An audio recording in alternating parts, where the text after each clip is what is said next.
ഇത് രാമക്കൽമേടിൻ്റെ ടോപ്പിലേക്കുള്ള ഭാഗമാണ് ഈ കാണുന്നത്. ഒരുപാട് സ്കൂൾ കുട്ടികളൊക്കെ വന്നിട്ടുണ്ട്. ഇന്ന് ഞായറാഴ്ച ആയതുകൊണ്ട് തന്നെ നല്ല മനോഹരമായിരിക്കുന്നു. ഇപ്പോൾ തമിഴ്നാടിൻ്റെ കമ്പം, തേനി, ബോഡി ഈ ഭാഗങ്ങളൊക്കെ ഇവിടെ വന്നാൽ കാണാം നന്നായിട്ട്. ഇത് രാമൻ കല്ലെന്നാണ് പറയുന്നത്. കാരണം രാമൻ തൂതകാലഘട്ടത്ത് നമ്മുടെ ശ്രീലങ്കയിലേക്ക് പോകാനായിട്ട് ഇവിടെ വന്നിരുന്നാണ് പ്ലാൻ ചെയ്തതെന്നൊക്കെയാണ് ഐതിഹ്യം പറയുന്നത്. നല്ല മനോഹരമായ കാഴ്ചകളാണ് ഇവിടെ നിന്ന് കാണാൻ സാധിക്കും. ബോഡി സൈഡൊക്കെയാണ് ഈ കാണുന്നത്, നമ്മുടെ ഈ ബോർഡർ സൈഡ്.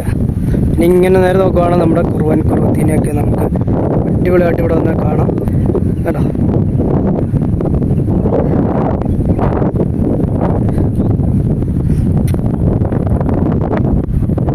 അപ്പോൾ നെടുങ്കണ്ടത്ത് നിന്ന് ഏകദേശം 15 കിലോമീറ്ററേ ഉള്ളൂ ഇങ്ങോട്ട് വരാനായിട്ട്. അപ്പോൾ തീർച്ചയായിട്ടും കട്ടപ്പന ഇതിലെല്ലാം വരുന്ന സമയത്ത്, മൂന്നാർ വരുന്ന സമയത്ത് രാമക്കൽമേട് വരിക.